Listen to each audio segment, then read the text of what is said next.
Bharat Ratna doctor Bhimrao Ambedkar को कोटि कोटि नमन। ये कार्यक्रम डॉक्टर भीमराव अंबेडकर के जीवन पर आधारित है, जहां भारत की जनता के प्रति उनके योगदानों को पूरी सजगता से चित्रित और रेखांकित करने का प्रयास है। कार्यक्रम में दिखाई गई घटनाएं लब्ध प्रतिष्ठ पुस्तकों से ली गई हैं। इस कार्यक्रम के जरिए चैनल की ओर से एक विश्वसनीय, सजग और सकारात्मक प्रयास है कि डॉक्टर बाबा साहेब भीमराव अंबेडकर के जीवन की संघर्ष यात्रा एवं गौरव गाथा पूरे आदर के साथ घर घर पहुंचे और उनके योगदानों से सभी संपूर्णता में परिचित और आह्लादित हों। रमा, ये कैसी बातें कर रही हो तुम? वही जो आपने सुना। मुझे भी काम ढूंढने जाना। रमा, लक्ष्मी जा।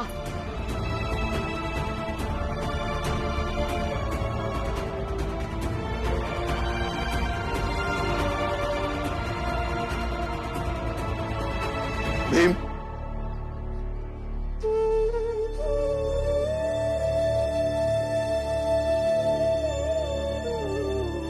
ये जरूरी नहीं कि हर बार नाराजगी समझा कर दूर की जाए। रमा का जो कहना था रमा ने कह दिया। अब तुम्हें जो करना है तुम करो। अगर रमा की नाराजगी को जीतना होगा तो वो जीतेगी, और अगर तुम्हारी वर्तमान की सोच को जीतना होगा तो वो जीतेगी।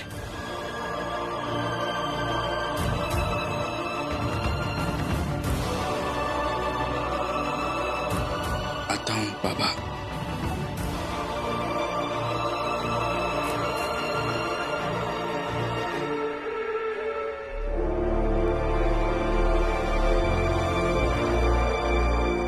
रमा, लेकिन दीदी, अब मैंने जो कहा है वही होगा। रमा, लेकिन जिस लहजे में तूने भीमभाव से बात की ना, वो गलत था। क्यों गलत था? सही था। पत्नी हूं उनकी, हर बार सिर्फ ठीक है, हो जाएगा, कर लूंगी, इतना ही बोलती नहीं रहूंगी। जब वो कमजोर पड़ेंगे तो चुनौती देना भी मेरा ही काम है, और मैंने वही किया है। अब मुझे ये देखना है कि वो क्या करेंगे। देख, मैं बस इतना कह रही हूँ दीदी, अब मेरे साथ काम ढूंढने आ रही है तो चलिए, नहीं तो मैं अकेले चली जाऊंगी। अरे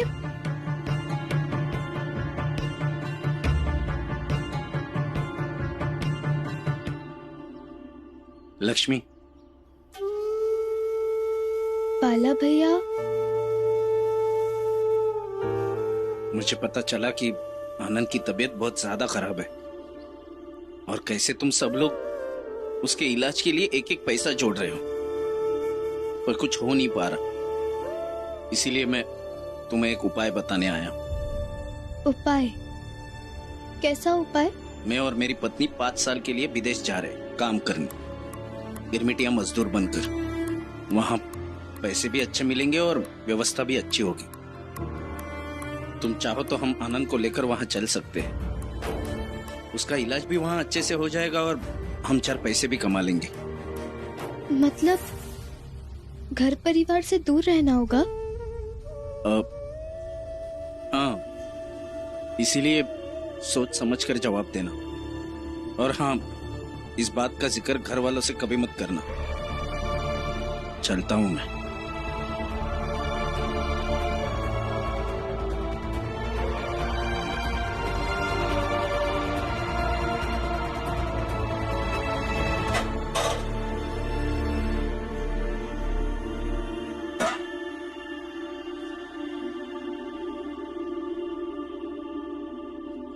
हाथ धो लीजिए, खाना परोसती हूँ।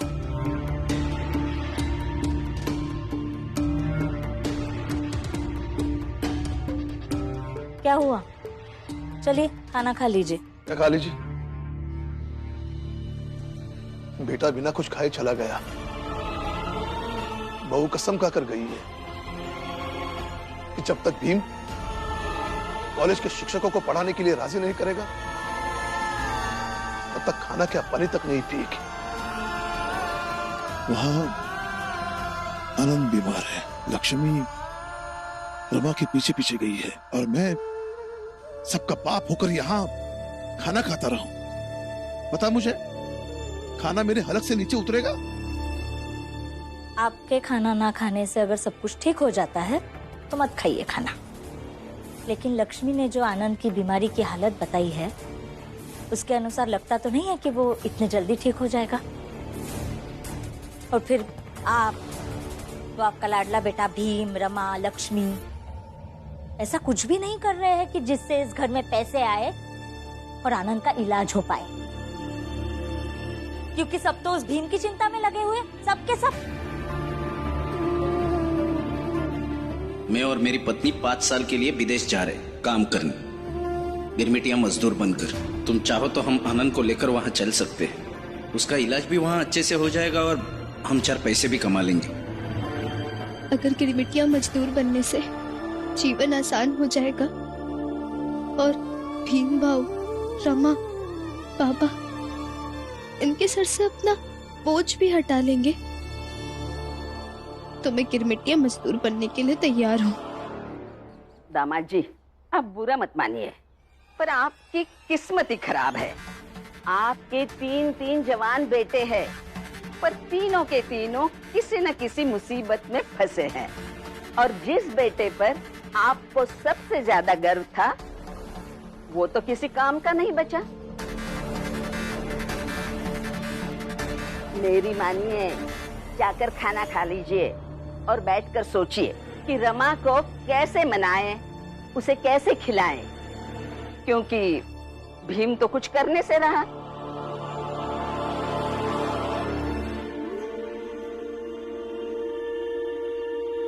आपको मेरी कसम है, आप जब तक कॉलेज के गुरुजी को पढ़ाने के लिए तैयार नहीं करेंगे तब तक ना ही मैं कुछ खाऊंगी और ना ही पानी की एक बूंद पीऊंगी।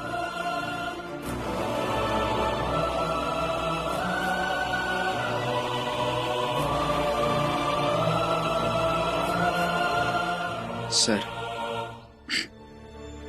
आज मुझे छुट्टी चाहिए। क्यों? क्या हुआ?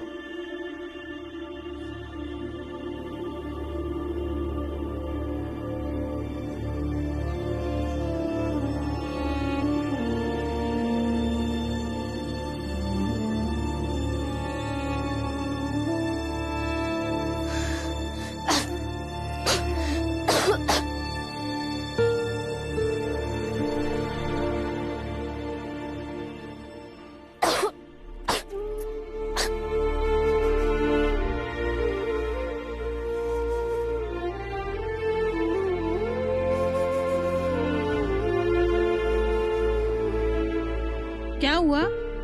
तुम ठीक तो हो ना? हाँ हाँ, मैं ठीक हूँ। ये लो, पानी पी लो। नहीं नहीं, मुझे पानी नहीं चाहिए। और तुम्हें लगता है तुम रमा को मनाओगे और रमा मान जाएगी? वो पानी पी लेगी, खाना खा लेगी। जितना मैं रमा को जानता हूँ वो तुम्हारी पत्नी है। जब तक उसका कहा तुम नहीं करोगे तब तक तो वो ना खाएगी ना पानी पिएगी। तो फिर मैं कैसे करूं सर? ऐसा नहीं है कि मैंने इसके बारे में सोचा नहीं। मैं भी चाहता हूं कि कॉलेज में टीचर्स मुझे पढ़ाएं, बाकी के छात्रों को भी पढ़ाएं। एक एक टीचर से बात की मैंने, रिक्वेस्ट की, लेकिन वो लोग नहीं मान रहे हैं। अब इससे ज्यादा मैं क्या कर सकता हूं सर? लेकिन रमा इस बात को समझने को तैयार नहीं है। अरे पी लो, तुम्हें अच्छा लगेगा। नहीं ताई, धन्यवाद। मुझे पानी नहीं चाहिए, आप चाहिए।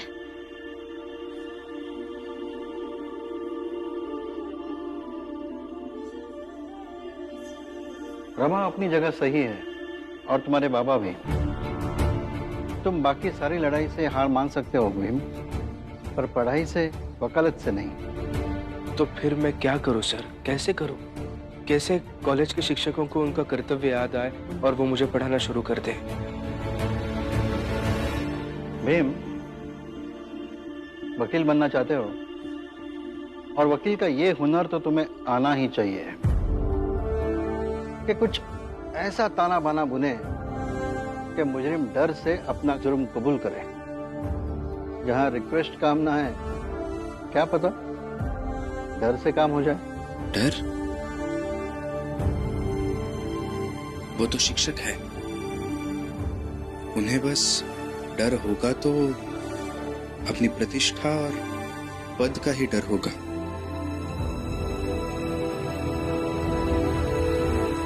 तो सोचो भीम, पूरी बंबई अगर जान जाए कि यहाँ एक कॉलेज है जिसमें कुछ शिक्षक नहीं पढ़ा रहे, तो क्या उन्हें डर नहीं लगेगा?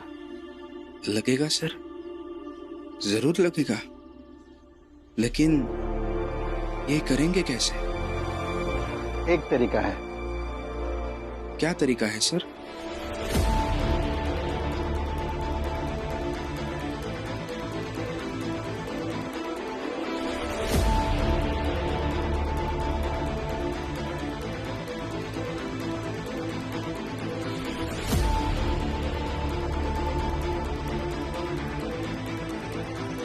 सर, फिरोज शाह मेहता। जानते हो इन्हें? नाम सुना है।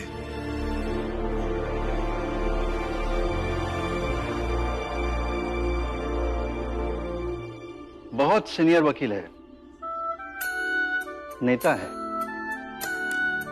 कुशल प्रशासक है। बंबई महानगर पालिका की स्थापना में इनका बहुत बड़ा हाथ है। ये बंबई शहर कैसे बसना चाहिए, यहाँ के लोगों को सारी सुविधाएं कैसे आसानी से मिले, सड़क से लेके पानी तक सब सही से कैसे चले, इस सब की रूपरेखाएं इन्होंने तय की है और निरंतर इसके ऊपर काम करते रहते हैं। सामाजिक सेवा इनका प्रमुख कार्य है और इनका एक वीकली न्यूज़पेपर पब्लिश होता है, द बॉम्बे क्रॉनिकल। उस पेपर के माध्यम से हमारा काम हो सकता है। ये तो बहुत अच्छी बात है सर। क्या हम उनके न्यूज़पेपर के ऑफिस जा सकते हैं? उस ऑफिस में कोई ना कोई जरूर होगा जो हमें मेहता साहब तक पहुंचाए। जरूर हो सकता है।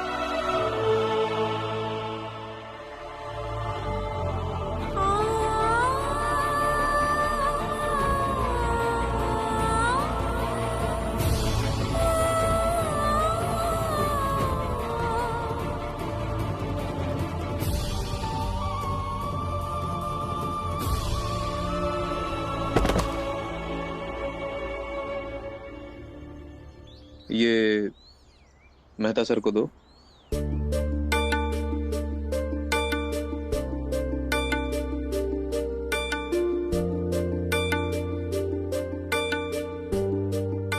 मैं कम इन? जी आइए। नमस्ते। नमस्कार, बैठिए।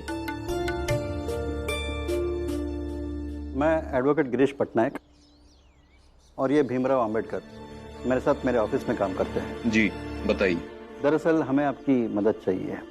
कैसी मदद? सर, बात यह है कि मेरे कॉलेज में जो शिक्षक हैं वो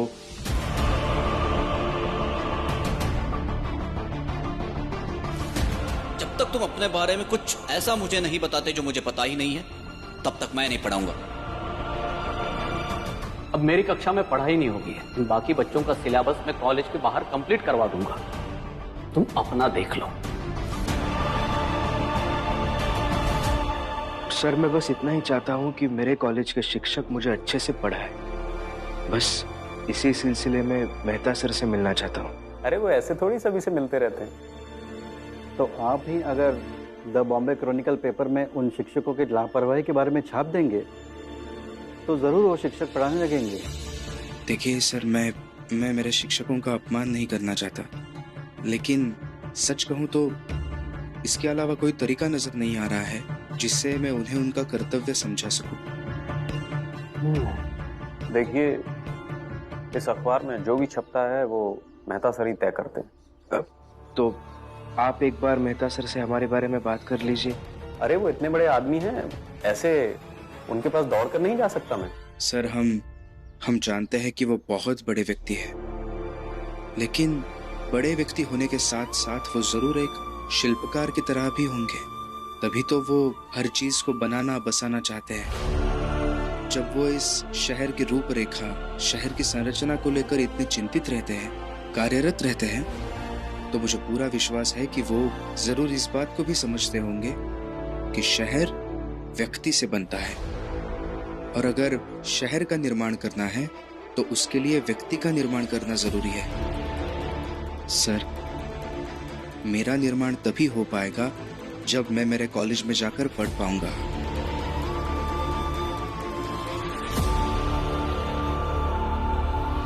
बस एक बार आप उनसे बात कीजिए ना हमारे लिए। ठीक है, ऐसा करिए, अभी आप लोग जाइए, मैं देखता हूं मैं आप लोगों के लिए क्या कर सकता हूं। प्लीज। नमस्कार। धन्यवाद।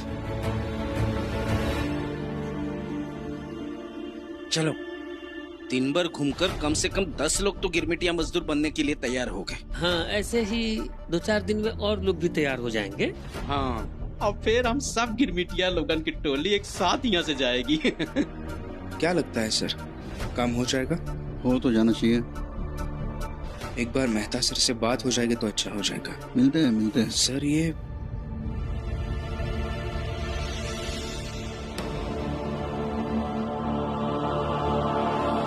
बाला भैया इनके साथ क्या कर रहे हैं? चाहे कुछ भी हो जाए, भीम को बिल्कुल पता नहीं चलना चाहिए कि हम कर क्या रहे हैं। हाँ, सही है। अब है ना, चुपचाप यहाँ से निकल ले। कहा है कि वो अपने वकील सर के साथ है, तो ज्यादा पूछताछ भी न करेगा। अभी तो वो ऐसे ही परेशान है। अगर उसके कॉलेज के शिक्षक ने पढ़ाना शुरू नहीं किया तो उसकी पत्नी रमा ना कुछ खाएगी ना कुछ पिएगी। इसलिए बिना कुछ बोले चुपचाप निकल जाते हैं। चलो चलो।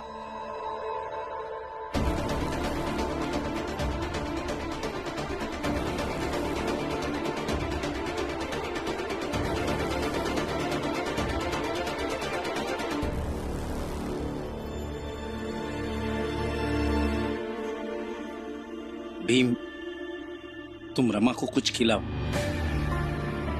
तुम्हारी अपनी पढ़ाई की दुनिया के कारण वो क्यों भूखी प्यासी रहेगी?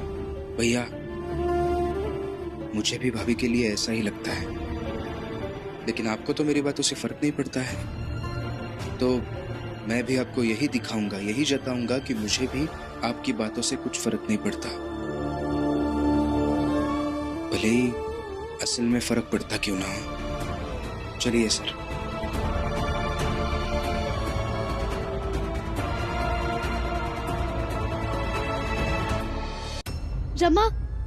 रमा उठ। रमा आंखें खोल। सुबह सुबह बिना खाए पिए से धूप में जाएगी काम ढूंढने, तो यही होगा ना। हो गई होगी बेहोश कहीं। अच्छा हुआ उस रास्ते से मैं जा रही थी, वरना कुछ हो जाता तो। रमा, रमा उठ बेटा, उठ जा। उठ जा, आराम से संभाल के आजा। ठीक है अभी? ठीक है ना? हाँ, पानी पी लेना। नहीं। रमा, जिद मत कर बेटा। पानी पी ले, थोड़ा सा पानी पी ले। मैं पानी नहीं पी सकती।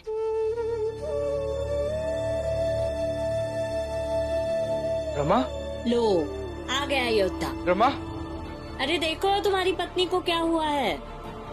क्या हुआ तुम्हें रमा? भाभी, ये क्या हुआ इसे?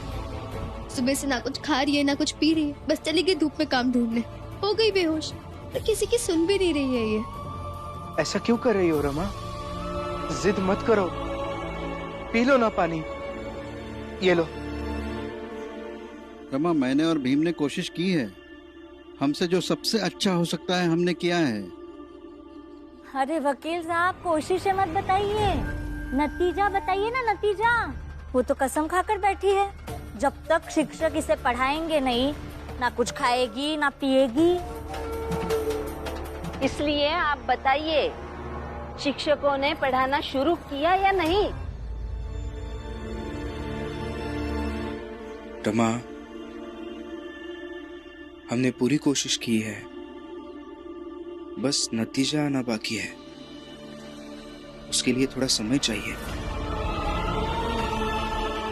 और सर ने अभी अभी कहा कि हमारी तरफ से सबसे अच्छा जो कर सकते थे वो हमने किया है। इससे ज्यादा क्या कर सकते हैं हम? जिद छोड़ो, पानी पी लो रमा। देखिए रमा, आराम करना, बैठ चुपचाप। बैठी रहे।